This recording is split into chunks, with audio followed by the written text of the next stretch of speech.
Καλή σας μέρα. Χαίρετε. Να προλάβω. Μία έκφραση που τη λέμε όλοι και είναι δηλωτική του άγχους και της καθημερινότητας και του τρόπου που ζούμε. Να προλάβω. Λοιπόν, από όλα τα να προλάβω της ζωής μας, ένα μόνο αξίζει τον κόπο πραγματικά, ένα έχει μεγάλη δύναμη και ένα μας λυτρώνει. Το μόνο να προλάβω που έχει αξία είναι να προλάβω να συγχωρήσω τον εαυτό μου και τους άλλους πριν εγκαταλείψω αυτό το σώμα. Καλώς ήρθατε λοιπόν στο μάθημα 82. Το μάθημα λοιπόν 82 μας λέει: «Ο φως του κόσμου φέρνει ειρήνη σε κάθε νου μέσω της συγχώρεσής μου.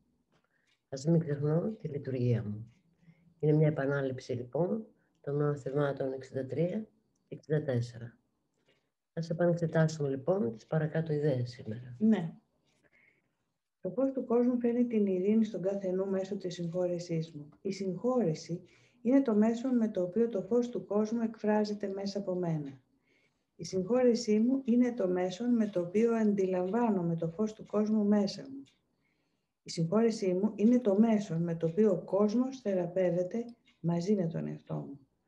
Ας συγχωρέσω λοιπόν τον κόσμο, ώστε να μπορέσει να θεραπευτεί μαζί με μένα. Συγκεκριμένες μορφές για την εφαρμογή αυτής της ιδέας μπορεί να είναι: η ειρήνη ας απλωθεί από το νου μου στο δικό σου, λέγοντας και το όνομα του συγκεκριμένου προσώπου. Ή μοιράζομαι το φως του κόσμου μαζί σου, ανάφερε εδώ το όνομα συγκεκριμένου προσώπου. Μέσω της συγχώρεσης μπορώ να το δω αυτό όπως είναι. Ιδού 3 πολύ ωραίες ιδέες για εφαρμογή αυτής της άσκησης. Μοιράζομαι το φως μαζί σου. Ναι, η ειρήνη ας απλωθεί. Από μένα σε σένα. Από μένα σε σένα, έτσι ώστε η συγχώρεση να μας απελευθερώσει και τους δύο τελικά. Ναι. Δεν το εξηγήσουμε λίγο αυτό. Ναι. Πώς μας απελευθερώνει και τους δύο. Πώς μας απελευθερώνει. Μας λέει ο Πλάτων, υπάρχει ένας κοινός υπερβατικός κόσμος ιδεών και αρχετύπων. Μας λέει ο Γιούγκ, το συλλογικό ασυνείδητο είναι κοινό για όλη την ανθρωπότητα. Ένα αφανές κβαντικό πεδίο και μια ελοχεύουσα τάξη συνδέει τα πάντα, μας λέει ο Ντέιβιτ Μπέμ φυσικός, όλοι οι νόες είναι ενωμένοι, μας λένε τα μαθήματα θαυμάτων. Βλέπουμε λοιπόν ότι εκπροσωπώντας ο Πλάτωνας την φιλοσοφία, ο Γιούγκ την ψυχολογία, την ψυχανάλυση, ο Μπέμ τη φυσική, την επιστήμη, την χειροπιαστή κατά κάποιο τρόπο, και τα μαθήματα θαυμάτων όλα συμφωνούν ότι υπάρχει κάτι κοινό που μας συνδέει. Σε αυτή την κοινή δεξαμενή ιδεών λοιπόν συνεισφέρουμε όλοι το άγχος μας, την καλοσύνη μας, τη διάθεσή μας για συγχώρεση, τη διάθεσή μας για καταδίκη. Κάθε φορά που θυμώνουμε ενισχύουμε στην κοινή δεξαμενή την ιδέα του θυμού. Κάθε φορά που συγχωρούμε ενισχύουμε στην κοινή δεξαμενή την ιδέα της συγχώρεσης. Άρα, καθώς το κάνω, επειδή από αυτή την κοινή δεξαμενή ιδρεύεται και ο δικός μου νους, ενισχύω το σήμα, το οποίο θα γυρίσει ξανά σε μένα. Είτε σαν θυμός, αν αυτό εξέφρασα, είτε σαν συγχώρεση. Είναι με ποιο κομμάτι της δεξαμενής θα συντονιστώ. Να δούμε στη συνέχεια την άσκηση. Τη δεύτερη άσκηση. Η άσκηση λοιπόν το μάθημα 64 στην επανάληψή του. Ας μην ξεχνώ τη λειτουργία μου, μας λέει. Δεν θα ξεχάσω την αποστολή μου, επειδή θα θυμάμαι τον εαυτό μου. Δεν μπορώ να εκπληρώσω τη λειτουργία μου αν την ξεχνώ. Και αν δεν εκπληρώσω τη λειτουργία μου, δεν θα βιώσω τη χαρά που ο Θεός προορίζει για μένα. Κατάλληλες συγκεκριμένες μορφές αυτής της ιδέας είναι μεταξύ άλλων οι εξής. Ας μην το χρησιμοποιήσω αυτό για να κρύψω τη λειτουργία μου από τον εαυτό μου. Αυτό δηλαδή που με θύμωσε, αυτό που με ανησύχησε, με φόβησε. Ή θα ήθελα να χρησιμοποιήσω αυτό ως μια ευκαιρία για να εκπληρώσω τη λειτουργία μου, η οποία είπαμε ότι είναι η συγχώρεση. Άρα κάτι με εκνεύρισε, με θύμωσε, δεν κατάφερα να κάνω την πρώτη παρένεση, ας μην το χρησιμοποιήσω. Ας πούμε ότι θύμωσα. Το διαπιστώνω και λέω, ωραία, τώρα αυτό να το χρησιμοποιήσω σαν εφαλτήριο για να πηδήξω κάπου αλλού, στη συγχώρεση. Αυτό μπορεί να απειλεί το εγώ μου, αλλά δεν μπορεί με κανέναν τρόπο να αλλάξει τη λειτουργία μου. Συγκεκριμένο δηλαδή περιστατικό. Ναι. Απειλεί το εγώ μου, απειλεί την ασφάλεια του εγώ μου, του ιδιαίτερου εαυτού, αλλά όχι τη λειτουργία μου. Δεν μπορεί να την απειλήσει. Και μαζί με αυτό δεν μπορεί να απειλήσει αυτό που είμαι εγώ και αυτό που είναι οι άλλοι. Ακριβώς. Άρα, ανάγοντας το νου μου σε αυτές τις αιώνιες ιδέες και σε αυτή τη δυνατότητα να ανοίξει η πύλη για να μπορέσω να βγω από τον κόσμο των ψευδαισθήσεων, η συγχώρεση είναι το κλειδί. Μα το λέει και παρακάτω, ότι η συγχώρεση είναι το κλειδί της σωτηρίας, Μαρία, έτσι. Ναι, βέβαια. Είναι η έξοδος από τον πόνο. Είναι η έξοδος από την ενοχή. Γιατί ο βασικός μας πόνος είναι η ενοχή. Η δικιά μας και των άλλων. Είναι η ενοχή που μας κάνει να νιώθουμε μόνιμα, παγιδευμένοι, μέσα σε ένα συγκεκριμένο τρόπο σκέψης, ότι κάποιος φταίει. Είτε εγώ είτε ο άλλος. Συνέχεια κάποιος φταίει. Για σκεφτείτε τώρα, από το πρωί που ξυπνήσαμε όλοι και σκεφτήκατε διάφορα πράγματα για ένα πρόγραμμα, κάποια πράγματα να κάνετε. Είναι σίγουρο ότι μέσα κάπου μπήκε η έννοια του φταίω. Κάτι δεν πάει καλά και κάτι φταίει που δεν πάει καλά. Οτιδήποτε είναι. Μα οτιδήποτε. Φταίω λοιπόν εγώ ή φταίει κάποιος άλλος. Φταίει το χιόνι. Φταίνε τα δέντρα που πέσανε. Φταίει η ΔΕΗ που δεν έχω ρεύμα. Φταίω εγώ που δεν θυμήθηκα κάτι χθες και σήμερα μου λείπει. Κάποιος φταίει συνέχεια. Φταίω εγώ που είναι έτσι το φρύδι μου, το μάτι μου. Ναι. Που δεν πρόλαβα εκείνο, Ναι. που δεν έφτιαξα το άλλο. Αλλά ποτέ δεν συλλαμβάνουμε ότι μπορεί να φταίει ο τρόπος που σκέφτομαι. Φταίει το σώμα που γερνάει. Αλλά δεν σκέφτομαι ότι είναι λάθος ο τρόπος που σκέφτομαι. Και ότι υπάρχει πάντα μία άλλη λειτουργία και αυτή η λειτουργία είναι που με σώσει. Θα πρότεινα, Μαρία, να δούμε λίγο, να καταλάβουμε λίγο περισσότερο τη λειτουργία μου, ανατρέχοντας στην θεωρία των μαθημάτων. Ωραία. Να πάμε λοιπόν στο κεφάλαιο 25, το υποκεφάλαιο 6. Η χάρη του Θεού αναπαύεται στα γεμάτα συγχώρεση μάτια και όλα όσα ταινίζουν μιλούν στον κάτοχό τους για εκείνο. Δεν μπορεί να δει κανένα κακό, τίποτα στον κόσμο που να προκαλεί φόβο, ούτε κανέναν που να διαφέρει από αυτόν. Και όπως αγαπά τους άλλους, έτσι αγαπά και τον εαυτό του με αγάπη και πραότητα. Δεν θα καταδίκαζε τον εαυτό του για τα λάθη του, όπως ούτε και τους άλλους. Δεν είναι ο εκδικητικός κριτής, ούτε ο τιμωρός της αμαρτίας. Η καλοσύνη με την οποία βλέπει τα πράγματα τον αγκαλιάζει με όλη την τρυφερότητα την οποία προσφέρει στους άλλους. Η επιθυμία του είναι μονάχα η θεραπεία και η ευλογία. Και καθώς βρίσκεται σε συμφωνία με το θέλημα του Θεού, έχει τη δύναμη να θεραπεύει και να ευλογεί όλους εκείνους που κοιτά με τη χάρη του Θεού μέσα στο βλέμμα του. Αυτός είναι αυτός που συγχωρεί. Και μας περιγράφει εδώ την ψυχολογική κατάσταση και τον τρόπο που σκέφτεται αυτός που συγχωρεί. Δεν θα καταδίκαζε τον εαυτό του για τα λάθη του, ούτε και τους άλλους. Δεν είναι εκδικητικός. Δεν είναι τιμωρός της αμαρτίας. Είναι τρυφερός, καλοσυνάτος, επιθυμεί τη θεραπεία και ευλογεί. Αυτή είναι η λειτουργία μας. Αυτή είναι η λειτουργία μας. Αλλά επικαλύπτεται από τη λειτουργία του εγώ, που είναι ο φόβος και η επιθετικότητα. Βλέπεις όμως ότι υπάρχει πολύ μεγάλη ανάγκη να καταδικάσουμε. Υπάρχει ακόμα ζωντανή και δυνατή η ανάγκη να επιταθώ. Γιατί το εγώ είναι ζωντανό και επιθετικό συνεχώς. Είδαμε και στα προηγούμενα μαθήματα ότι αναγνώρισε, μας λέει, το πρόβλημα ώστε να λυθεί. Το πρόβλημα δεν είναι έξω, είναι πάντα μέσα. Όλες τις φορές που αναζητήσαμε, μάλλον είδαμε το πρόβλημα έξω και προσπαθήσαμε να το λύσουμε με οποιοδήποτε τρόπο, το πρόβλημα, ακόμα και αν λύθηκε έξω, δεν επανήλθε σαν ψυχολογική κατάσταση μέσα μου.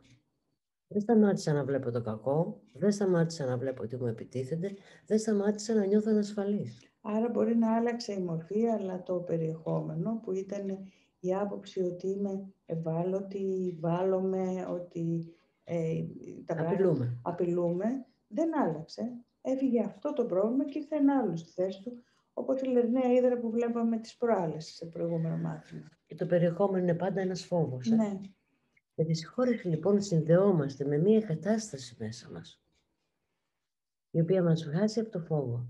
και αριαία. Το πρόβλημα είναι πάντα μέσα, ακόμα και σε αυτούς οι οποίοι κάνουν αυτό που λέμε σημεία και τέρατα εκεί έξω. Το πρόβλημα δεν είναι έξω τους, είναι μέσα τους. Αναζητούν λύσεις έξω. Γι' αυτό γίνονται αυτές τις τραγωδίες που βλέπουμε. Επειδή αναζητούν τη λύση του προβλήματος έξω τους και όχι μέσα τους. Σαν και αυτούς είμαστε κι εμείς, σε πολύ μικρότερο εύρος. Και εμείς κάνουμε πράγματα τα οποία θα ήταν κατακριτέα, αν θέλετε, σε άλλη κλίμακα. Το περιεχόμενο όμως είναι το ίδιο. Ότι για να είμαι ασφαλής πρέπει να ψάξω έξω. Για να λυθεί το μέσα πρόβλημα πρέπει να ψάξω έξω. Το πρόβλημα δεν λύνεται εάν δεν λυθεί στο επίπεδο της αιτίας του. Και αυτή είναι πάντα μέσα. Γι' αυτό και στο διαλογισμό που κάνουμε και στον οποίο θα πάμε αμέσως τώρα, βλέπουμε, έχουμε την εμπειρία ότι το πρόβλημα λύνεται μέσα. Και όταν λύνεται μέσα, νιώθω τελείως διαφορετικά. Και ρωτήσατε αν μπορείτε να κάνετε και τον διαλογισμό χαλάρωση. Βεβαίως μπορείτε. Και ας πάμε σε αυτή την ερώτηση που έρχεται ξανά και ξανά, σε αυτά τα σχόλια που έρχονται και έρχεται και σήμερα. Πώς μπορούμε να σκεφτούμε όλες αυτές τις πρόσφατες αποκαλύψεις της παιδικής εκμετάλλευσης και κυρίως την προσπάθεια συγκάλυψης τους? Υπάρχει και μια ερώτηση από την Αναστασία παρόμοια. Θα ήθελα να ρωτήσω σχετικά με τον κόσμο των μορφών και των γεγονότων που βιώνουμε καθημερινά, ειδικότερα με θέματα όπως η φτώχεια, οι ασθένειες, η ενδοοικογενειακή βία, η παιδοφιλία και τόσες άλλες καταστάσεις που μας ταλανίζουν. Πώς μπορούμε να τα δούμε ως ψευδαισθήσεις? Ο ορθός νους πώς λειτουργεί εδώ? Μπορεί να μας βοηθήσει? Η ειρήνη, η γαλήνη, η συγχώρεση, η αυτοπεποίθηση μπορεί να αφορά τη διαχείριση των σχέσεων και μια ασθένεια, αλλά όσον αφορά τα άλλα θέματα, πέρα από το να στραφούμε στο Θεό, δεν θα έπρεπε εμείς ως οντότητες να παλέψουμε, να αντιδράσουμε, να κινητοποιηθούμε, να καταγγείλουμε? Μου προβλημάτισε λίγο το θέμα της ανεπάρκειας του ανθρώπου και μέχρι που μπορεί να παλέψει μόνος του. Δεν μπορεί να το κάνει μέχρι έναν βαθμό να πετύχει πράγματα? Οι δύο αυτές ερωτήσεις αντιπροσωπεύουν όλους, νομίζω, που μετέχουν στα μαθήματα θαυμάτων και κατά καιρούς τις κάνουμε στον εαυτό μας. Υπάρχουν δύο επίπεδα. Το ένα επίπεδο είναι το επίπεδο αυτού του κόσμου. Βλέπουμε τις μορφές που ταλαιπωρούνται έξω, πιθανώς το περιεχόμενο των συνειδήσεων που είναι η επίθεση, ή να πάρω κάτι που δεν έχω, γιατί αυτός που εκμεταλλεύεται, ό,τι και αν εκμεταλλεύεται, με όποια μορφή, μέσα του αισθάνεται λυπής και θέλει να πάρει από έξω για να συμπληρωθεί. Καταλαβαίνετε το βαθμό της διαστρέβλωσης. Καταλαβαίνετε το βαθμό του λάθος που έχει μέσα του, ότι αν πάρει κάτι απ' έξω, μέσα του θα συμπληρωθεί. Και ας το κάνει με οποιοδήποτε τρόπο. Ακόμα και ο πόλεμος έχει ακριβώς τον ίδιο σκοπό. Από τον πόλεμο μέχρι τον παιδόφιλο ή την εκμετάλλευση ενός παιδιού ή ενός αδύναμου, είναι ακριβώς το ίδιο πράγμα στο περιεχόμενο. Να πάρω κάτι απ' έξω για να συμπληρωθώ μέσα και να είμαι ασφαλής, να είμαι ολόκληρος, να είμαι πλήρης. Είναι ένας βαθμός όχι διαστρέβλωσης, παράνοιας. Έτσι ακριβώς το τοποθετούν τα θαύματα, ότι είναι παράνοια. Σε αυτό το επίπεδο λοιπόν η κοινωνία έχει νόμους, έχει κανόνες, έχει δράσεις. Αναζητήσουν την τιμωρία. Την τιμωρία του ενόχου, αυτού δηλαδή που σκέφτεται παρανοϊκά, που σκέφτεται διαστρεβλωμένα, έτσι που η κοινωνία να νιώσει ότι εξηλαιώνεται για το κακό που υπάρχει στους κόλπους της. Γιατί περί αυτού πρόκειται. Και προστατεύεται. Και να προστατευτεί για τα περαιτέρω. Όλες τους αιώνες που υπάρχουν οι κοινωνίες οι ανθρώπινες, με όλα τα μέσα που διαθέτει η κοινωνία, δεν έχει επιτευχθεί αυτό το αποτέλεσμα.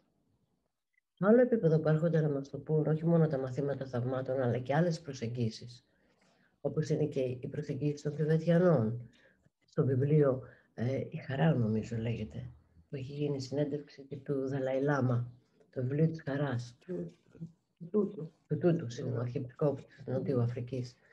Αναφέρεται ένα εντυπωσιακό περιστατικό ανάμεσα σε άλλα περιστατικά ενός φίλου μοναχού του Δαλάη Λάμα, που έφυγε μεν ο Δαλάη Λάμα, αλλά αυτός έμεινε πίσω το 1956 και τον συνέλαβαν μαζί με πολλούς άλλους Κινέζοι, τους έβαλαν σε στρατόπεδα συγκέντρωσης και έμεινε 17 χρόνια σε συνθήκες απίστευτης σκληρότητας, απίστευτων βασανιστήριων, μέσα στα χιόνια, ξυπόλοιτοι, να μην έχουν να φάνε, μαστιγώνονται κλπ. Και όταν κατάφερε να δραπετεύσει και βρέθηκε στην Ταραμσάλα, τον ρώτησε ο Δαλάη Λάμα για αυτές τις συνθήκες και του είπε ποια ήταν η χειρότερη στιγμή. Και αυτός ο άνθρωπος απάντησε το εξής απίστευτο. Λέει, η χειρότερη στιγμή μου ήταν όταν κινδύνεψα να χάσω τη συμπόνια μου για τους Κινέζους αξιωματικούς. Τι επίπεδο συνείδησης βρίσκεται αυτός ο άνθρωπος? Θα λέγαμε ότι κρατούσε μέσα του το φως που έχει φέρει από τον Άγιο οίκο του. Όπως όλοι μας, το κρατούσε ψηλά και είπε, όχι, δεν θα χάσω τη συμπόνια μου. Γινόταν ένας πόλεμος μέσα του, με το ίδιο του το εγώ, με τις αντιλήψεις αυτού του κόσμου. Πόλεμο είχε, σύγκρουση τεράστια, να καταδικάσει τους αξιωματικούς. Και θα είχε δίκιο κατά τον κόσμο αυτόν, αλλά θα είχαν τη γαλήνη του. Θα είχαν τον εαυτόν του αν πήγαινε εκεί. Το δύσκολο είναι να συγχωρέσουμε, γιατί είναι μία επιλογή. Είναι μία επιλογή που θα απελευθέρωνε και εμένα, και τον αθώο, και τον ένοχο, τον θήτη. Και δεν θέλουμε ακόμα να απελευθερωθεί ο θήτης. Θέλουμε να τιμωρηθεί. Σε αυτό το επίπεδο, λοιπόν, να σκεφτούμε το εξής. Εμείς δεν τα έχουμε κάνει αυτά με άλλη μορφή. Δεν έχουμε εντός εισαγωγικών βιάσει ή εκμεταλλευτεί καταστάσεις σε μικρό ή μεγάλο βαθμό. Σαφώς το έχουμε κάνει. Καταλαβαίνουμε λοιπόν ότι μέσα μας ελμενίζουμε την ίδια ενοχή. Δηλαδή το περιεχόμενο που είναι η ενοχή. Όχι τη μορφή, το περιεχόμενο. Έτσι χρειαζόμαστε συνεχώς να προβάλλουμε προς τα έξω αυτή την ενοχή. Υπάρχουν χιλιάδες περιστατικά κάθε μέρα για να ακουμπήσουμε πάνω τους τη δικιά μας την ενοχή και να επιτεθούμε. Και είναι εντάξει, μπορούμε να το κάνουμε, αλλά για πόσο ακόμα? Αυτό λοιπόν που οι θύτες, που είναι μέρη του εαυτού μας, συνεχίζουν να κάνουν με το να σκέφτονται έτσι παρανοϊκά, θα συνεχίσουμε κι εμείς. Κοιτάξτε τώρα ένα απόσπασμα από το κεφάλαιο 25, υποκεφάλαιο 3, με τίτλο «Η αντίληψη και η επιλογή». Λέει, ο Υιός του Θεού δεν θα μπορούσε ποτέ να αμαρτήσει. Υιός Θεού είμαστε κι εμείς που βλέπουμε το κακό να συμβαίνει και αυτοί που το κάνουν. Ο Υιός του Θεού δεν θα μπορούσε ποτέ να αμαρτήσει, αλλά μπορεί να επιθυμεί αυτό που θα τον έβλαπτε. Ο θήτης δεν βλάπτεται, δεν κρατά τον εαυτό του και το νου του στο σκοτάδι, μέσα στην πίστα κρατιέται. Και συνεχίζει το κείμενο. Μπορεί λοιπόν να επιθυμεί να βλάψει τον εαυτό του Υιός του Θεού, χωρίς αυτό να είναι αληθινό, αλλά μπορεί να το επιθυμεί. Και έχει τη δύναμη να πιστεύει πως μπορεί να πληγωθεί. Τι άλλο θα μπορούσε αυτό να είναι από μια διαστρεβλωμένη αντίληψη για τον εαυτό του? Είναι αυτό αμαρτία ή λάθος? Συγχωρητέο ή όχι? Χρειάζεται βοήθεια ή καταδίκη? Ο σκοπός του είναι να σωθεί ή να καταδικαστεί? Μην ξεχνάς πως αυτό που θα επιλέξεις να είναι εκείνος για σένα θα διαμορφώσει ως επιλογή το μέλλον σου. Με λίγα λόγια, μπορούμε να παίρνουμε μέτρα μέσα σε αυτό το όνειρο για να προστατεύσουμε τον εαυτό μας, το παιδί μας, το διπλανό μας, αλλά ταυτόχρονα να κρατάμε μέσα στο νου μας την έννοια της συγχώρεσης. Για να κάνουμε μία μεταφορά, αν πιστέψουμε και το δεχθούμε, αυτό που λένε τα μαθήματα θαυμάτων, ότι αυτό που ζούμε εδώ είναι ένα όνειρο, μέσα στο οποίο υπάρχουν όλα αυτά τα κακό κείμενα, δεν θα βγούμε από το όνειρο αν παλεύουμε με τα κακό κείμενα, παρά μόνο εάν βρούμε έναν τρόπο να συγχωρήσουμε όλο το όνειρο. Τι κάνω όμως στο μεταξύ, θα ρωτάτε. Φανταστείτε λοιπόν ότι το βράδυ βλέπετε στον ύπνο σας 10 λυσασμένα σκυλιά που σας κυνηγάνε. Τι θα κάνετε? Θα τρέχετε να φύγετε, αλλά αν κάνετε τα μαθήματα θαυμάτων, θα έχετε μία διαφορά. Θα τρέχετε να φύγετε, λέγοντας ταυτόχρονα στον εαυτό σας, να ξυπνήσω, είναι όνειρο, να ξυπνήσω, είναι όνειρο.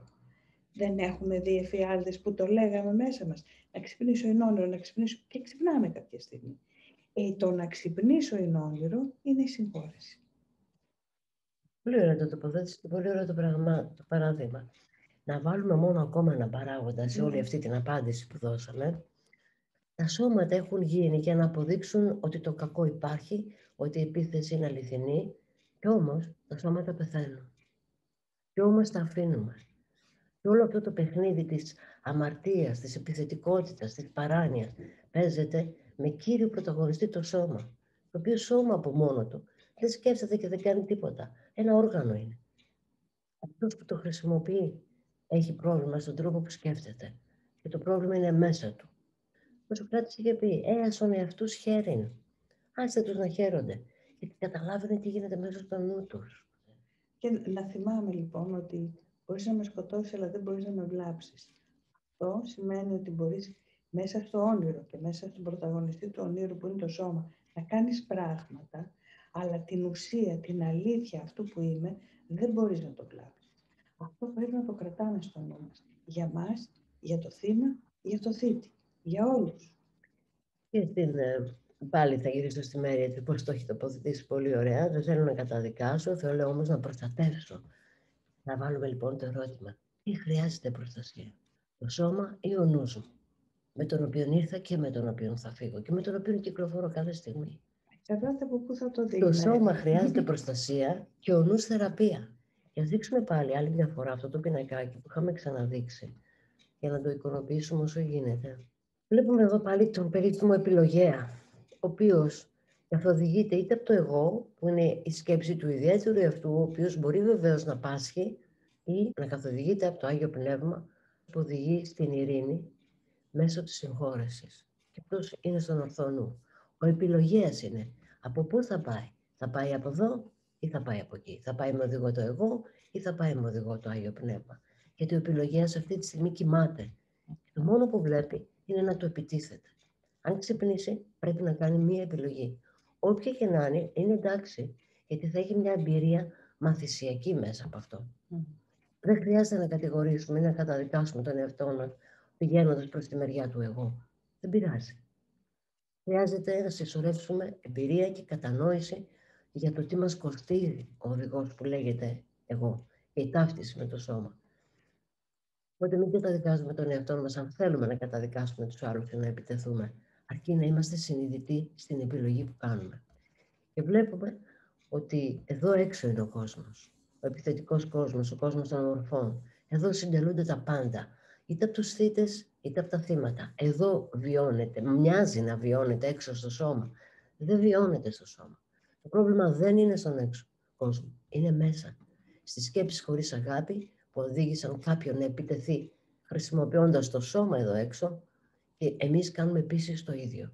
Προβάλλουμε προς τα έξω την ενοχή, το φόβο, το θυμό και την αδυναμία μας, την παράδοξη αδυναμία μας να προστατεύσουμε το σώμα. Και το νου, ποιος θα τον προστατεύσει? Ποιος θα τον θεραπεύσει? Οπότε για όλα αυτά που παιδιάσαμε, το σημερινό μάθημα είναι μια ωραία ευκαιρία να το χρησιμοποιήσουμε. Το φως του κόσμου φέρνει την ειρήνη στον κάθε νου μέσω της συγχώρεσής μου. Ας μην ξεχνώ τη λειτουργία μου, που είναι η συγχώρεση. Καλή συνέχεια, καλή εξάσκηση. Καλημέρα. Χαίρετε.